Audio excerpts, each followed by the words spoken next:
Previously on Viva la Cosplay, Matt questioned his choice in the Megazord in fear that it may have been too big a project to tackle.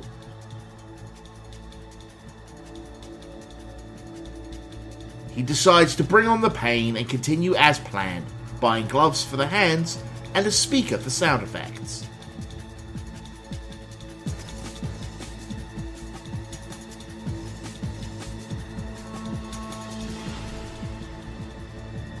Jesse and Jamie measured twice and cut once as they got to work on Rocket Raccoon and Mega Man.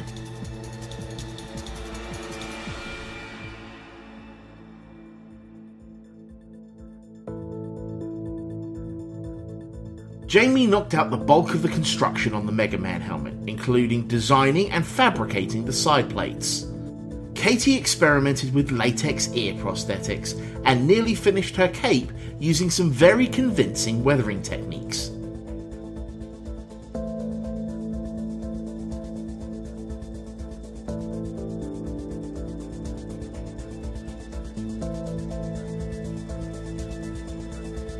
Elana cut out templates for her gauntlets, but ran into a little bit of trouble when cutting them out of foam.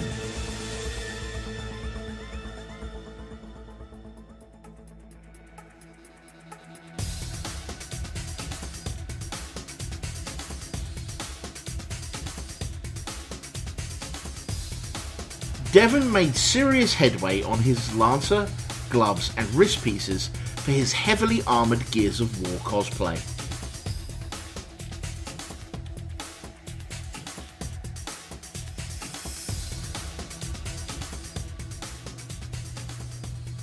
Guts. Glory. This is Viva la Cosplay.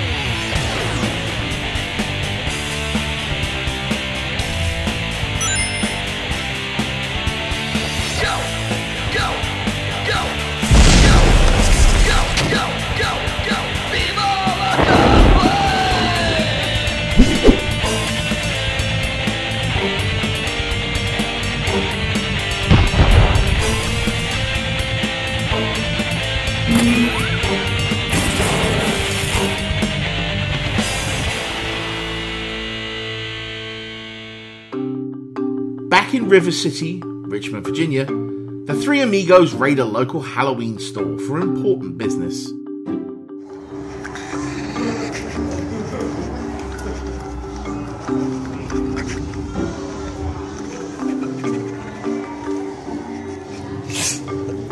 So at this point, we haven't talked about really my costume at all as far as Rocket goes. So as far as his orange jumpsuit goes, we were thinking we could maybe build off of something.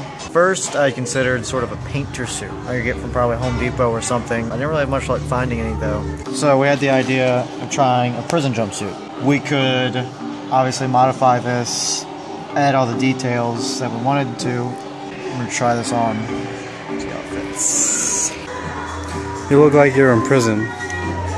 What'd you do? I stole a magic box and flew away. Shouldn't have done that.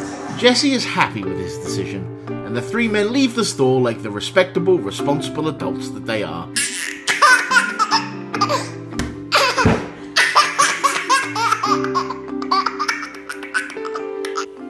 Up until now, it's been a struggle between the decision to do Rocket more accurately, as in having fur arms, fur legs, fur face, all that stuff.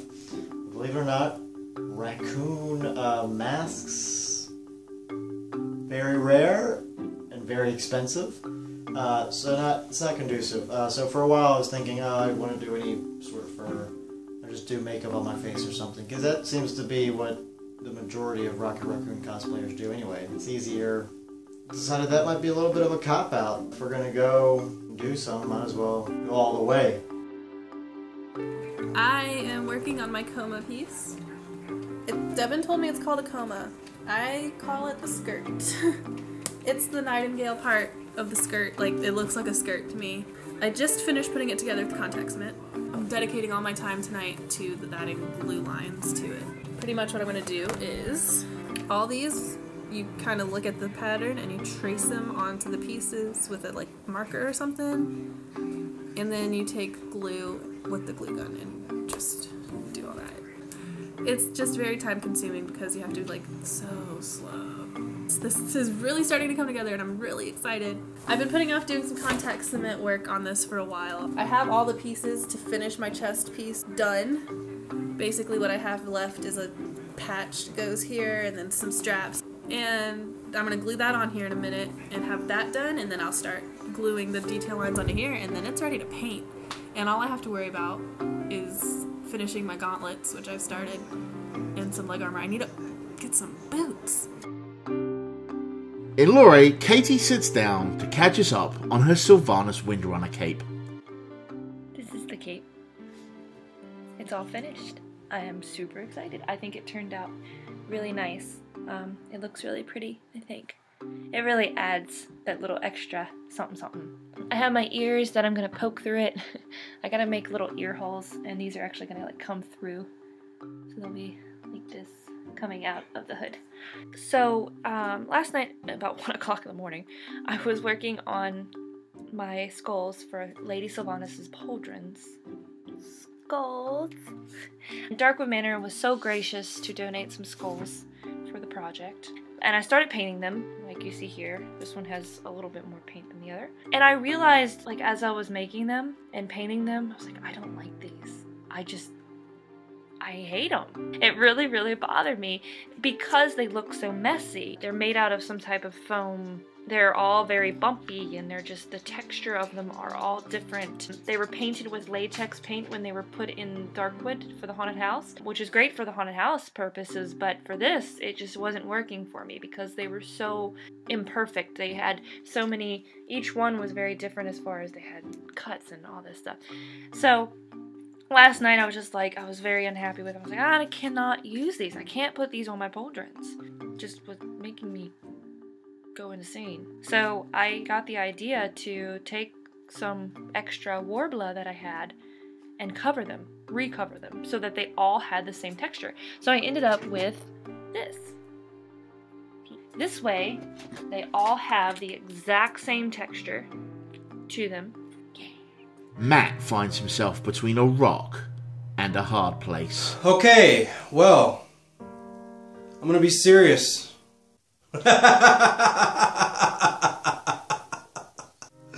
Oh no, for real, I'm gonna be serial. I only got 2 weeks left. And there have been things that have been keeping me from being able to work solidly on the project.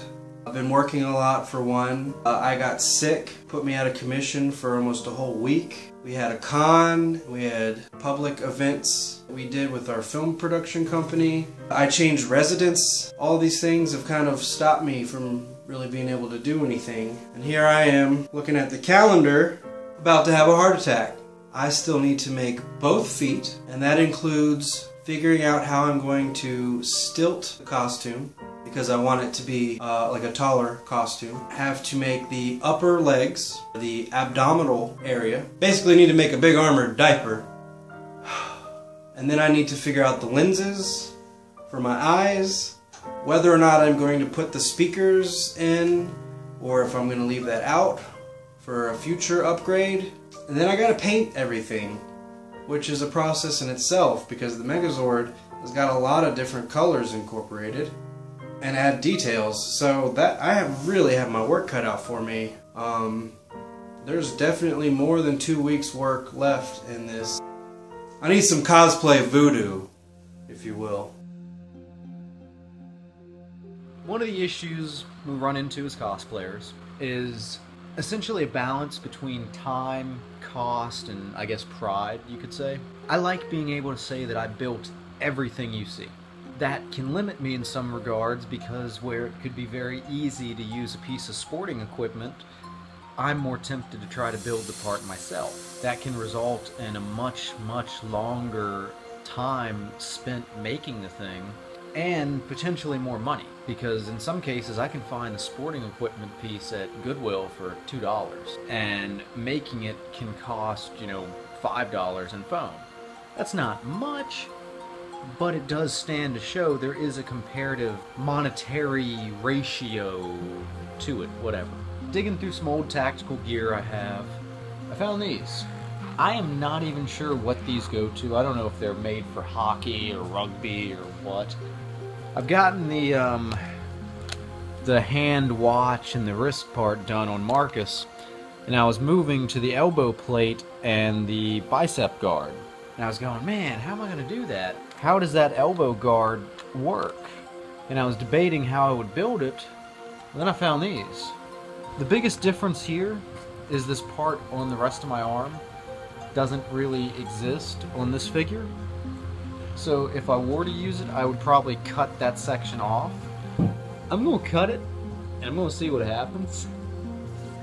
I have no clue how it's going to work. And it could be I'm about to completely ruin these. So see, it's helpful. It says L to tell me that's left, and it's the top, so I don't cut the wrong section. Devon dissects the sporting equipment so that he can use it as a base to build off of. In Richmond, Jamie asks for a second opinion on his paint job. Well, at this point I've already given it like a base coat and did the tip, but I'm trying to figure out if I should leave it the way it is with sort of a metallic gradient going down, or if I should like cover the tip and respray paint the body like solid black again. Yeah, I mean, I see what you're saying as far as like if you were to tape it off or something, it would be like more of a definitive line. But I honestly kind of dig the gradient. I think it adds like a little bit more depth. I don't know, I just flat out think it looks cooler that way, really. So I was getting pretty far on the blaster, or so I thought. I spent a considerable amount of time spray painting it today, trying to get some shades and stuff right, and I just stuck my hands in wet paint. So I won't be doing any more work on that tonight. Aside from that, up until this point, I've got some other armor pieces, and considering this is my first real delving into an armor-based project, I'm pretty excited with the way it turns out and the way things are fitting together. Basically, it's a giant puzzle, and starting on the outside and working my way in. I'm just sweating here. I'm getting nervous. I've got 2 weeks left, pretty much the entirety of the rest of the armor to do. Now I'm questioning if it's even going to be done on time.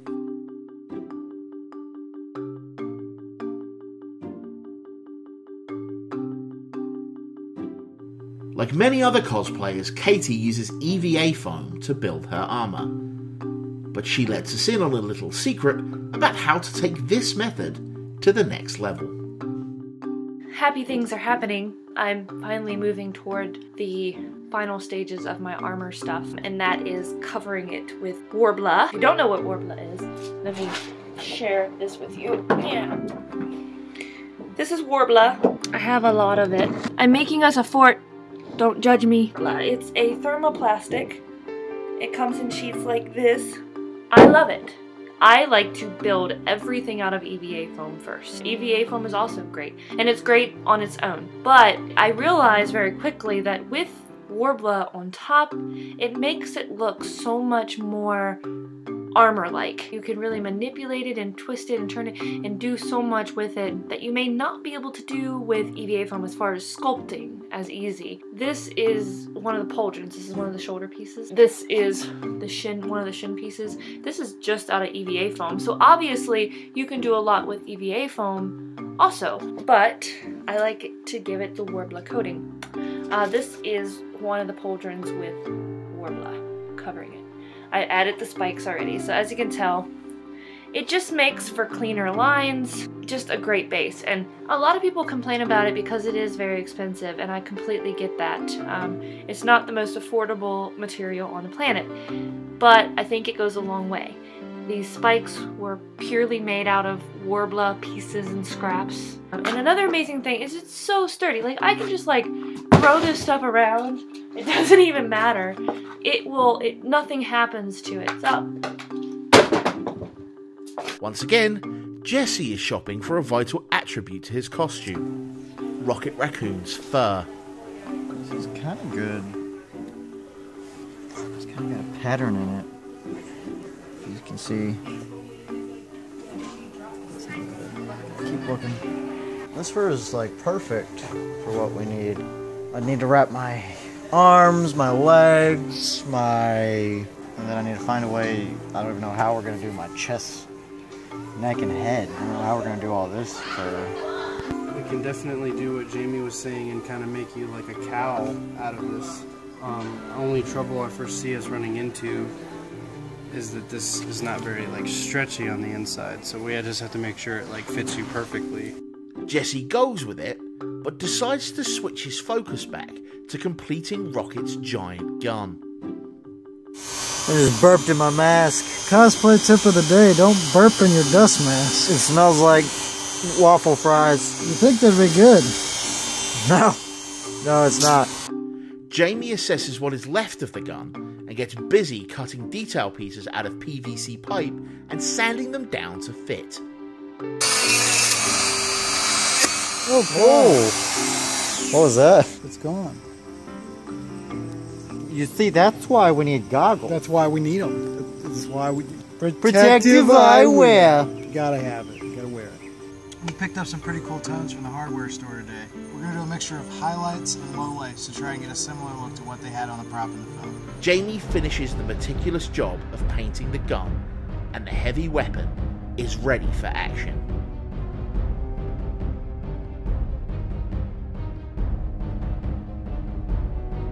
Devon has been working just as hard on his Gears of War armor. Here is where we are at on the Gears of War arm. Elbow and bicep plate both are completely done. I have the other arm finished. It's just part of the glue is drying, so I don't want to play with it at the moment. Overall, it's coming together.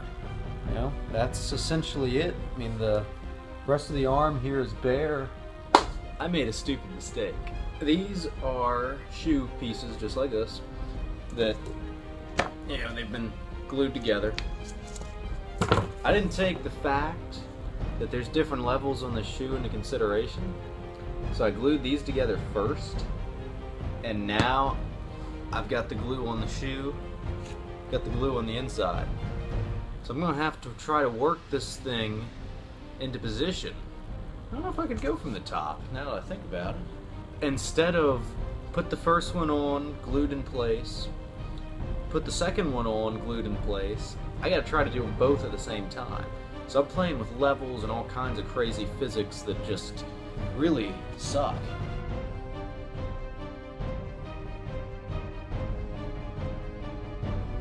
We got two pieces. They've been bent, they've been contact cemented. Now we gotta put them together. I've never put together thin foam in a support roll like this. This is gonna be the leg.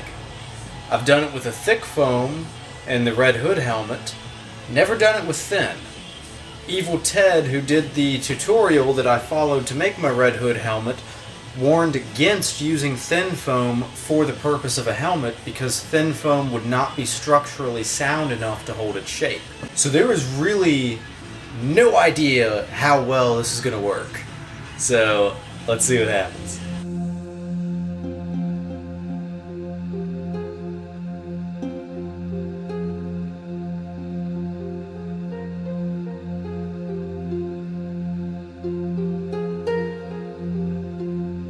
In the other room, Elana has something to confess.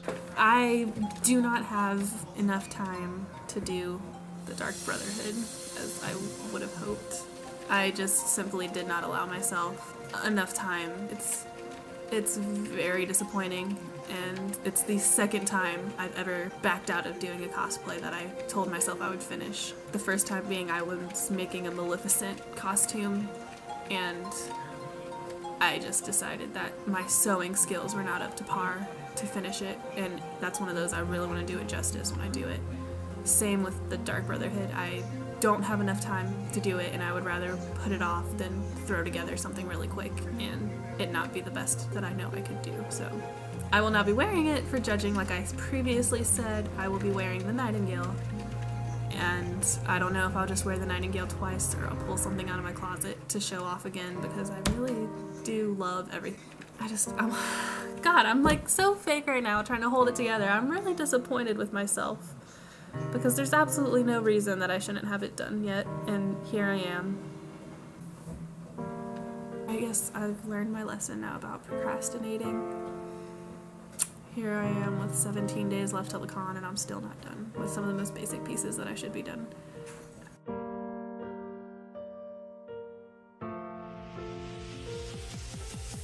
As you see, I got the chest piece all plasti dipped along with the back.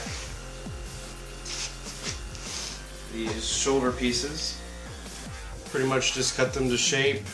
Use the X-Acto knife heat gun trick to put in little details. Of course, this will all be painted and stuff. Everything buckles on with your standard plastic clasp. And what we use for these is just dollar store dog and cat collars. Just stock up on them, cut the things off, or cut them however you need them. They work really good. Pretty much this whole thing clips on with dog collars. And just to show you how this is going to come together, these two empty spots are where the mastodon feet will be attached. As you can see, they have been painted to look like they are metal. That awesome tail that we made, or that I made, you didn't make anything, you're just watching this. And that goes right up the center there for the back piece. These other pieces here I've made are the upper arm pieces. EVA foam almost always has a different texture on one side. It's usually smooth and flat on one side and then either rigid or has some sort of design on the back. A lot of EVA foam even has something that looks kind of like steel plating on the back. You can see this type of foam just kind of has this rigid texture on the back. You can utilize that a lot of times for detail pieces. As you can see here on the front of this piece, I just cut a square out and then I just flipped that square over, left it indented a little bit, and it gave me this cool little design here. It is 100% wearable, like the top part anyway. So I'm about halfway done with like the actual construction. Everything I have left is from the torso down. As far as what you can see, everything is pretty sturdy. Keep in mind I am going to also be quite a bit taller too, so. The cosplayers have their goals set, and some are closer than others. With Virginia Comicon only 2 weeks away, the pressure is on for our cast. They've run into trouble before, but they have conquered it. The question is, will they conquer again?